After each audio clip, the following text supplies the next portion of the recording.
We make hats for anybody who has a head. We have made them for celebrities, non-celebrities, infamous, famous. If you're in like cowboy action shooting, the SAS organization, we've made for some of the more famous people in that organization. In the PRCA cowboy genre, we have made a lot of hats for the more famous ropers and rough stock riders. So anybody who has worn a hat and in the limelight, we made for the Geico commercial Charlie Daniels currently is doing. We made that hat where he's shredding that bow on that fiddle. So if people anywhere in the world need something special, they do end up eventually here at our door. This is when we start to shape them. It's exactly perfectly made. Brim's flat, crown's open crown, trim is put on it. Now we're going to shape it. This is going to be like a Civil War cavalry hat. All the hats we make are hand creased. There is no machine that you put it in and ka-chunk, you have a creased hat. So all the hats we have, whether it be the Roy Rogers crease, the cavalry hat, the Cattlemans crease hats, telescopes, they're all done by hand. Most of your hats up until the mid-1960s were all done by hand. Bailey was the last hat company to go to machine stamped out hats. So they limit what you can have, they limit what you wear, and limit what you're going to be seen in. This is our steamer. We have a boiler we use to create steam to help make our hats, but for just quick, less power, less involved, we use little steamers. You see these mostly in Western wear stores, men's closers, anywhere they need some steam, you'll see these little units. There's some units out there people use to shape hats, which give great big puffs of steam, a really good show. They're not real hot steam. This is smaller, more concentrated, and I find this much easier to use to shape hats, especially when you're doing difficult creases, the Roy Rogers telescopes, double telescopes, a lot of your old RCAs, what they call the brick crease, which is a square D. We do a double square D, and you need a lot of heat to get all that material folded in to get the creases you want. A lot of people ask, how long does it take to make a hat? Well, there are different steps of drying and processes. A lot of it's just sitting. If I have to push one hat through, it takes at least a week. When we make hats, we run them in batches, so normally 4 to 6 weeks for drying time, working. Drying time and sitting for a hat is really important. So when their finished product goes out, it's dry, it's cured, and it's ready to wear to hold up to the rain and so forth. All our hats are noted, and we make them the way they were back in the late 1800s, where you can wear it in the rain. They don't fall apart. The dyes don't run. Many of your commercially made hats today, the dyes are not color fast. So you get these cowboys that come in with a black hat, got caught in the rain, their saddles are dyed, their clothes are dyed, and it's just not meant to be in the hat there very much. And the commercially made hats on purpose don't have the shrink taken out of them. You get our hats caught in the rain, which a lot of cowboys have. When you get them wet and they dry, they pretty much look the way they are. A lot of your commercially made hats, because they're shrinking, the brims fall down, they get cone shaped, the crowns collapse in on them. We're in a situation where if we can make one hat for every hat wearer in the United States, I won't live so long. So I can make a quality hat, and hat wearers wear more than one hat. The commercial makers have to make so many hats. If they made a hat that lasts you 5 years, they'd go out of business. So they're not made to really last. So they stay in business. So you wear a nice hat, you get it caught in the rain once or twice, you throw it away, you buy a new hat. Unless you know someone like me, and we'll just remake it and make it right. We get steam up running. This hat's gonna be a cavalry hat. Hats are fairly firm, but the heat softens them up. And then you start to put the crease in. A lot of people tell you have to start creasing a hat one way or another. People who crease, they all seem to start at a little different place, but they end up with the same look. I usually start with the pinch to get my size of my crease doing.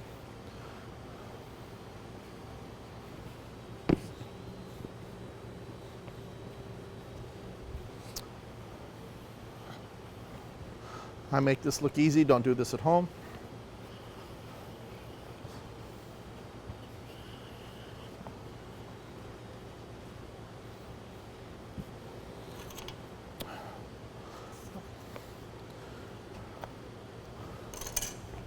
I usually check things with rulers a couple times to make sure that everything is the right height.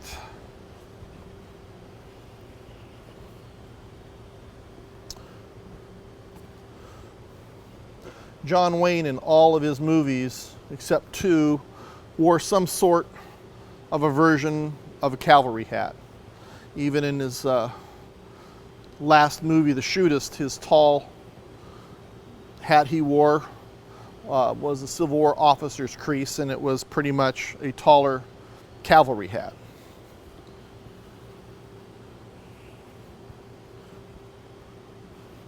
Except for a little fine tuning, that is the crease on the crown of the hat. Brim, similar method. We heat it up.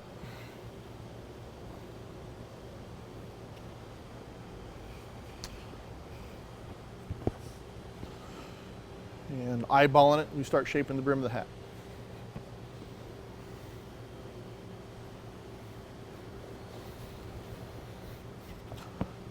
I'm going to have the right size belly to shape brims.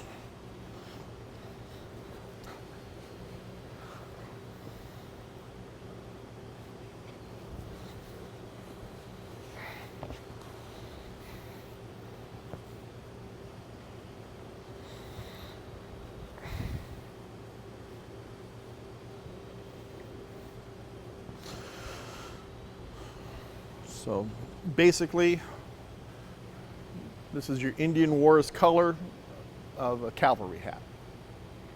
So it went from open crown, flat brim, now looks like something people used to see in a hat. Cowboy hats have been around not that long, but hat making has been around forever. Fur felt hat making is what we do. It's rabbit fur, water rodents like beaver, nutria. They've been around for centuries. The Egyptians made their big old hats. You saw the stuff on their fur felt. The Hebrews made body armor out of felt that the arrows wouldn't go through. But in the United States, when you've seen the movies where they're trapping furs, they weren't wearing fur coats. They're all going back east, being sent to England to be processed, to be made into hats. We were taxed heavily on that. And somebody got the bright idea, why don't we make them here? So all those fur trapping movies, the furs went back into Connecticut area at one time. That's where the hatting capital of the world was. We made the hats, sent them to Europe, to Asia, everywhere there was a head that needed a fur felt hat. At that time, like during the Civil War, hats were small, very soft. John B. Stetson, who is attributed to inventing the first cowboy hat, had tuberculosis. He was out west. His family was in hatting. They had derbies and top hats that were hard. So he took a dress hat, lacquered it like a derby and top hat would be. Now the brims were firm. You could get large brims, and that was the birth of cowboy hats. So just after the Civil War, it exploded as soon as that technology got out. Stetson made hats for the North and the South. All those great big fur felt sombreros weren't made in Mexico, they're made in Connecticut, shipped down to Mexico for the Mexicans to wear, and all the Mexican Federalli police were wearing them under many different labels, but made in the same factory. So fur felt hats that we know today is an American thing. So it's been around as we know it since right about the Civil War. This is our blocking machine. Not many are around. A lot of hatters try to be hatters without it. This makes sure you do the best job you can. This is the hat body. These go into the blocking machine. Adjust it in. Make sure the body's under the fingers.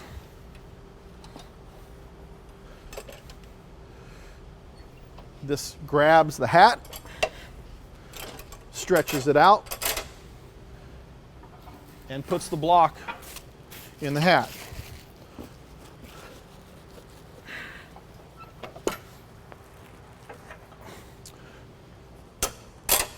We let that sit in there and cool and set for a little bit, and dry, and then it goes on to the crown iron, where the crown iron irons the crown of the hat onto the block, so we set the shape to the hat.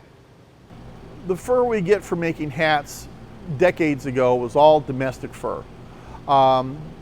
Processing the fur to separate it from the hair to make hats.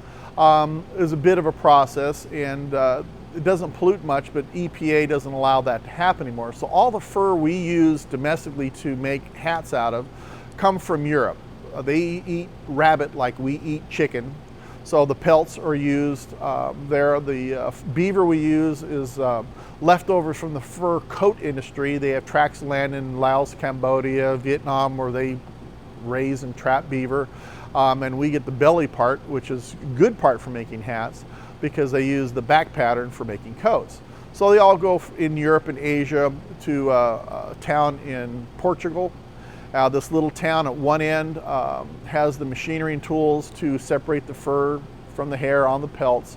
And they pack it up like bales of cotton, you know, 600 pounds. They're big and square, and they're sent to Winchester, Tennessee, which is one of the few felting plants in the world. It's where we get all our hat bodies, and they're fabulous hat bodies, some of the best you're going to find. So they process the furs in Tennessee. They dye them. They take care of them. EPA says you have to have a water treatment plant. They have a water treatment plant to get rid of the uric acid and the fur fibers. They're part of the Stratton Hat Company. Stratton is the largest uniform hat maker in the world currently. So they're big, they're in a big business, and they make the best hat bodies. That's what we use, and we do the best hat work. So we're making some of the best hats you're ever gonna find. This machine here is one of our smaller crown irons. These have been found in dry cleaners and small shops. They iron the crown of the hat, as we talked about. The bodies are shrunk onto the block. This particular hat is going to be what's referred to as a rendezvouser hat, or a woodsman's hat that you've seen the rendezvousers wear. This particular hat is going to be going to Norway for a gentleman who ordered it. This spins when this is hot. It goes onto the crown of the hat, and it irons it. It smooths it out, it gets rid of the lumps, the bumps, it helps give a better finish. And when this is shrunk down nice, we'll put a finish on it, get rid of the long fur. And this is gonna take a lot of use and abuse in Norway, snow, rain, weather, just like any American hat would have done back in the day when they wore these hats. And this oscillates back and forth by itself. Our blocking machine was being used during the American Civil War.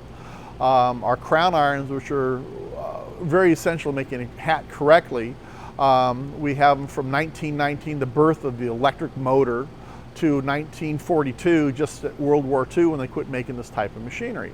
The blocking machine, to make a hat, you put the type of block in there for the height you want. So if we're doing a tall Montana, it might be a 7.5 inch high crown. If we're doing a Fedora, it could be 5.5, 5 3/4 inch crown. It pulls the body tight, pushes the crown in. Once it sets and cools a little bit, it goes to the crown iron. At that point, the block we put in the hat becomes an ironing board. So when the crown iron irons it and goes over the top of the hat, it shrinks it down to the block size. It shrinks it thickness-wise. So if it reduces its thickness because it's shrinking down, it becomes tighter. The tighter it is, the more water resistant it is, the longer the hat's gonna last. So all the tools we use are antiques by most people's accounts. The flanges we use for doing dress hats are all from a hat shop that was purchased in 1909 by the gentleman who passed away, and we finally got it in the 70s. When he bought the hat shop, it was an old shop. So the dress hats, the flanges, and the blocks, everything we use, most everything's well over 100 years old. So we use the original stuff like the hats your granddaddy used to wear. For safety reasons, many riding sports, like the 4-H club and children, are being made to wear helmets when they're out riding horses. Well, they're in cowboy gear, they're in cowboy boots, and they're wearing a helmet that they're not comfortable in. We make cowboy hats, real cowboy hats that fit over the helmets. Because we can make the really big hat sizes, we can make the hats that fit over the helmets for these kids to wear. So they can be in their cowboy gear, wearing their helmet, and wearing a cowboy hat at the same time. We also have people who are ropers who, for medical reasons and medications, need to wear helmets. So when they're in the arena at South Point, instead of being the only one wearing a helmet, it looks like everyone else because they're wearing their helmet with the hat on it.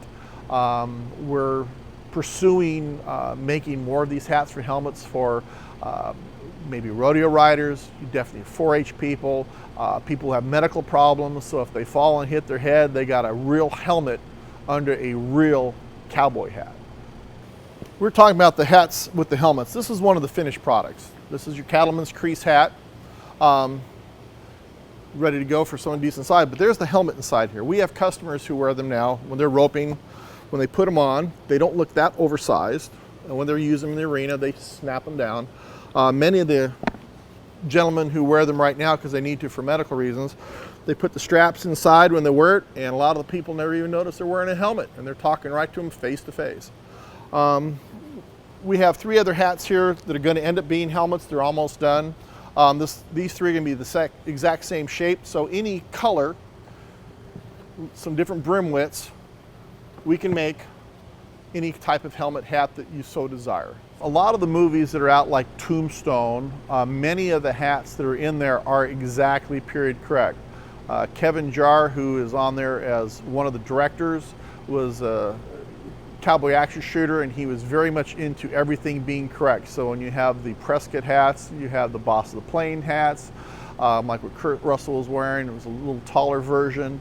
The derbies and everything are exactly what you would have found, and that movie is probably one of the better ones that set cowboy action shooting off, and a lot of the old-time clothes coming back because it was so accurate.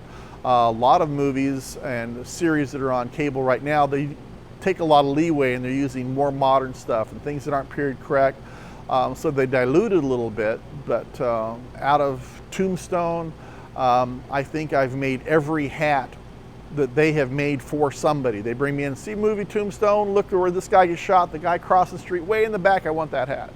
So we've made it, and they are period correct hats in that movie. Here's a small sampling of some of the hats that we do make. What's kind of old is new again. We make a surprisingly large number of derbies and top hats. There's a lot of reenactors, the Single Action Shooter Society, cowboy action shooters, movies, and people who just want to dress as Victorian. So we do a lot of derbies and top hats. As you see here is a selection of a lot of cowboy hats. We have Cattleman's crease hats that you're going to see at almost every rodeo today. But these different creases and different times, these are your cavalry hats. You see a lot of your old cowboy movies. That's the Oreana crease, is real common. You see the different Montana creases. If they're short, they're more of a Gus, and your tall ones, we have different tall heights of them. One of the more unusual hats we make is, we call it the Mexican Federalli police hat. Depends on the crease. If it was creased down the front like this, it was called the Texas Torpedoes, and you'll see in a lot of the old Remington and different artists depict this hat. And if you've never really seen it, if you've seen Curious George and the Man in the Yellow Hat comic, that's the Man in the Yellow Hat. This is our derby. You'll find that one of the more common cowboy hats of all time is the derby, because when you came to the United States from wherever you came from, you went west with what you brought. They were wearing derbies, they came west in the derbies, so everybody's wearing derbies. Derbies are short. There's not a lot of airspace in there. These are a lot hotter than the taller hats or the Montanas. So as these wore out and they made a little bit of money and can afford it, they would replace it with something a little bit bigger of brim, a little cooler, a lot more shade. The town folk tend to like these because the brims didn't get in the way, as with the top hats. So whether it's the historical, the hysterical, we make them. We make a lot of the fedoras. Fedoras are coming back as a nice dress hat. Here's a small selection of what we do. We do a lot of military hats, from colonial times to current. So if you have something you want made to fit your head, we can make it. When Roy Rogers was alive at the museum in California, we were in negotiation with him and his son Dusty to make the Roy Rogers hat. It's not as easy to make as some people think, because it's a double telescope pinch crease. We had taken a sample to the museum. Dusty looked it over, took it to Dad, and Roy said, "That is my hat." And I got approval to make the hat for the museum. We had logos made up that said the museum, Roy Rogers signature. We still have the original piece of paper. He just wrote Roy Rogers, Roy Rogers. And we took the best looking one and made it into a die. So we have the museum die, the Roy Rogers signature. A gentleman made a special satin that we had to get a die made, get satins made. And about 2 weeks before we got the finished, completed prototype to Roy, he had passed away. At his funeral, the brand new white Roy hat on his casket was the one we made him. And Dusty still has that one. We make hats for Dusty Rogers, who's in Branson right now, and we're the only people who make it correctly. We're the only people allowed under licensing through Dusty and the Roy Rogers Foundations to make the hat, to put his signature, to put all the stuff in there that was approved by the museum. And ours are the best you're going to find, and no one else seems to have figured it out how to do them right. So I make all the Roy Rogers hats, and everything's creased by hand. There's no machinery that does the creasing for us. So we have the art down to make the Roy Rogers hat the way Roy wanted them to be made.